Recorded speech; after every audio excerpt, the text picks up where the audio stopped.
9.5 लाखाची मोटार आणि थकीत भाडे अशी सुमारे 11,10,000 रुपयांची फसवणूक केल्याप्रकरणी आदित्य विजयकुमार पाटील, त्यांची आई विद्या विजयकुमार पाटील आणि वडील विजयकुमार श्रीपती पाटील तिघे राहणार संभाजीनगर कोल्हापूर या मायबाप लेकांसह तिघांवर जुना राजवाडा पोलिसांनी अटक केली आहे।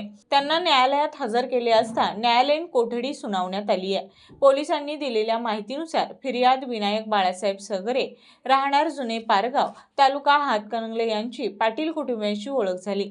फिर्यादी सगरे यांची मोटार आदित्य पाटील याने भाड्याने घेतली होती। त्यानंतर विजयकुमार पाटील याने संबंधित मोटार दरमहा 18,000 रुपये भाडे कराराने दुसऱ्याला भाड्यासाठी लावून पैसे मिळवून देण्याचे आमिष दाखवले, मात्र त्याचे भाडे दिले नाही। वारंवार मागणी करूनही भाडे मिळाले नाही, मोटारही मिळाली नाही।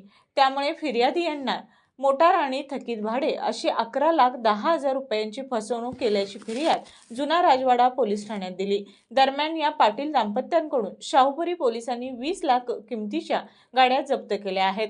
विजयकुमार पाटील याने अशा अनेक लोकांची फसवणूक केली आहे।